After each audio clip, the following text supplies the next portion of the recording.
Students, तो इस video में मैं ये बताने वाला हूँ कि क्लास 10 साइंस में कौन सा चैप्टर ओमिट हो चुका है या फिर कौन सा चैप्टर में से कौन सा पार्शियल ओमिशन हुआ है, उस बारे में मैं बताने वाला हूँ इस वीडियो में।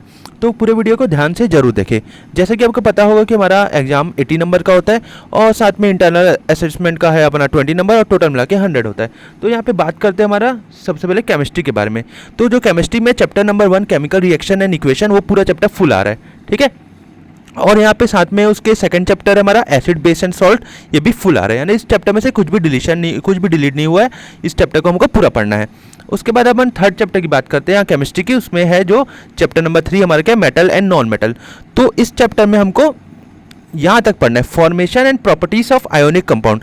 इसके आगे एक टॉपिक है एक्रुएंस ऑफ मेटल, उस टॉपिक को हमको नहीं पढ़ना है। उस टॉपिक के जो भी टॉपिक्स है उन सबको नहीं पढ़ना है। तो ये चैप्टर नंबर 3 का है, ठीक है। तो यहाँ तक आप समझ चुके हैं कि यहाँ पे ये फुल चैप्टर आ रहा है, ये भी फुल चैप्टर आ रहा है और ये थर्ड वाला पार्शियल है, ठीक है। इसमें यानी ऑकरेंस ऑफ मेटल के आगे नहीं पढ़ना है। आगे हमारा ये कार्बन एंड कंपाउंड। अब कार्बन एंड कंपाउंड में कहाँ से आ रहा है, ये यहाँ तक आ रहा है वर्सेटाइल नेचर ऑफ कार्बन आ रहा है और होमोलोगस सीरीज आ रहा है, ठीक है। होमोलोगस सीरीज के आगे है नोमेनक्लेचर। नोमेनक्लेचर से जितना भी चैप्टर है पूरा ओमिट है, ठीक है। अब यहाँ पे केमिस्ट्री का 5वां चैप्टर जो हमारा पीरियोडिक क्लासिफिकेशन ऑफ एलिमेंट, तो ये चैप्टर पूरा फुल आ रहा है। इस चैप्टर में से कुछ भी डिलीशन नहीं हुआ है, ठीक है। एक भी टॉपिक इसमें से डिलीट नहीं हुआ है, इसको पूरा पढ़ना है। तो यहाँ समझ चुके होंगे आप केमिस्ट्री के जो 3 चैप्टर है, ये वाला और पीरियोडिक टेबल ये वाला, ये तीनों चैप्टर फुल आ रहे हैं और बाकी 2 चैप्टर में से कुछ ना कुछ ओमिट हुआ है, ठीक है। और मैंने बता दिया वो क्या ओमिट हुआ है। अब यहाँ पे बात करते हैं फिजिक्स की। यहाँ पे जो चैप्टर यहाँ पे है, अगला चैप्टर दिया हुआ है यहाँ पे बायो का। अब बायो का चैप्टर यहाँ पे दिया हुआ है पहले लाइफ प्रोसेस, जो कि फुल आ रहा है, ठीक है। इसके बाद एक और चैप्टर है चैप्टर नंबर 7, वो है control and coordination. Control and coordination पूरी तरह से ओमिट है, उसको पढ़ने की जरूरत नहीं है। चैप्टर नंबर 7 को बुक में डायरेक्टली आप ओमिट लिख सकते हैं। उसके बाद यहाँ पे है अपना रिप्रोडक्शन चैप्टर। रिप्रोडक्शन चैप्टर पूरा आ रहा है उसमें, ठीक है। उसके बाद हमारा अगला चैप्टर जो है रिप्रोडक्शन चैप्टर फुल आ रहा है, ठीक है। अब यहाँ पे आए हेरिडिटी एंड एवोल्यूशन। तो उसमें हेरिडिटी वाला पार्ट आ रहा है, जो इवोल्यूशन वाला पार्ट है वो नहीं आ रहा है। यानी हेरिडिटी वाला पार्ट कहाँ से, बुक खोलोगे तो आपको दिखेगा एनसीईआरटी बुक में सेक्स डिटर्मिनेशन वाला टॉपिक है, वहीं तक आ रहा है, ठीक है। उसके बाद से पूरा चैप्टर ओमिट है। अब यहाँ पे हम, ये था हमारा बायो की बात हो गई। और अब यहाँ पे फिजिक्स की बात करते हैं। यहाँ पे जो हमारा 2 चैप्टर है नेचुरल फिनोमिना में, एक लाइट है और एक है human I and colourful world. तो जो लाइट वाला चैप्टर है, यहाँ तक जो दिया हुआ है लाइट वाला चैप्टर है, वो पूरा आ रहा है, ठीक है। ये पावर ऑफ ए लेंस तक दिया हुआ जो लाइट वाला चैप्टर वो पूरा आ रहा है और जो है हमारा। उसके बाद जो नेक्स्ट चैप्टर है हमारा human I and colourful world, तो उसमें जो ह्यूमन आई वाला टॉपिक है, ठीक है, ह्यूमन आई वाला जो टॉपिक है वो टॉपिक नहीं आ रहा है। तो उसको पूरी तरह आप ओमिट लिख सकते हैं बुक में। और ह्यूमन आई वाले में ही चैप्टर में, उसी चैप्टर में, ठीक है, उसी चैप्टर में कौन सा टॉपिक है, refraction of light through a prism. तो इस टॉपिक के आगे से हर एक जो टॉपिक है उसके आगे क्या क्या टॉपिक है, dispersion of light, scattering of light या एप्लीकेशन इन डेली लाइफ, ये सब टॉपिक आ रहा है ना, सनराइज सनसेट वाला और प्रिज्म वाला, ये सब पूरा आ रहा है, ठीक है। यानी जो ह्यूमन वाला टॉपिक है वो बस ओमिट है इसमें, ठीक है।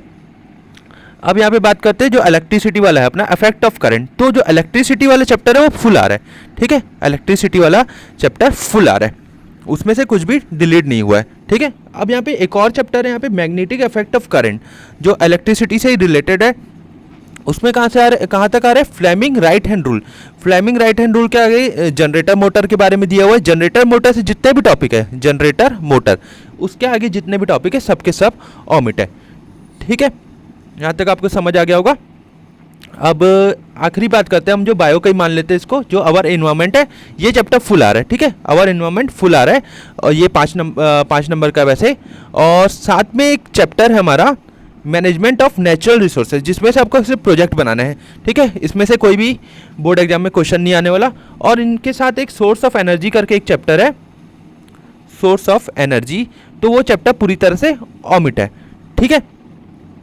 तो फिर से मैं एक और बार आपको शॉर्ट में बता देता हूँ, ये चैप्टर फुल आ रहा है, ये चैप्टर फुल आ रहा है, ये वाला पार्शियल आ रहा है, कार्बन कंपाउंड भी पार्शियल आ रहा है, पीरियोडिक क्लासिफिकेशन फुल आ रहा है, लाइफ प्रोसेस वाला फुल आ रहा है। उसके आगे एक कंट्रोल एंड कोऑर्डिनेशन है जो पूरी तरह से ओमिट है। रिप्रोडक्शन चैप्टर फुल आ रहा है। हेरिडिटी एंड इवोल्यूशन में जो हेरिडिटी वाला पार्ट है सिर्फ वही आ रहा है, यानी वाला पार्शियल आ रहा है। आगे की बात करते हैं, यहाँ पे लाइट वाला चैप्टर फुल आ रहा है, लेकिन जो लाइट के बाद वाला चैप्टर है human I and colourful world, उसमें जो ह्यूमन आई वाला टॉपिक है वो डिलीट हो चुका है, यानी वाला चैप्टर आ रहा है पार्शियल, ठीक है। आगे यहाँ पे इफेक्ट ऑफ करंट की बात करें तो इलेक्ट्रिसिटी वाला जो चैप्टर है वो फुल आ रहा है, और जो उसके साथ है magnetic effect of electric current वाला आ रहा है पार्शियल, यानी कि जनरेटर मोटर तक आ रहा है, जैसे अभी मैंने बताया था। और उसके बाद है हमारा एक और चैप्टर जो आवर इन्वायरमेंट, वो भी फुल आ रहा है। ठीक है, आवर इन्वायरमेंट फुल आ रहा है, और साथ ही में इसका प्रोजेक्ट है यहाँ पे जो मैनेजमेंट ऑफ नेचुरल रिसोर्सेज, जो आपको पढ़ना नहीं है लेकिन उसका सिर्फ प्रोजेक्ट बनाना है, और ये भी आप समझ सकते हो, इसको नहीं पढ़ना है। और एक और चैप्टर है साथ में सोर्स ऑफ एनर्जी, जो कि पूरी तरह से ओमिट है। तो ये हमारा सिलेबस है, तो आपको इसी के हिसाब से पढ़ना है, कुछ भी एक्स्ट्रा पढ़ने की ज़रूरत नहीं है। और हम बोल सकते हैं कि क्या बोलते हैं, यहाँ से जितने भी चैप्टर ओमिट है उसको आप पूरी तरह से छोड़ दीजिए, उसमें से कुछ भी पढ़ने की ज़रूरत नहीं है, जो कि उसकी आपको ये साल ज़रूरत नहीं है। अगर आपको इन्फॉर्मेशन ज़्यादा चाहिए तो उस चैप्टर को आप पढ़ सकते हैं। वीडियो पसंद आया तो चैनल को सब्सक्राइब जरूर कीजिए। Thank you for watching.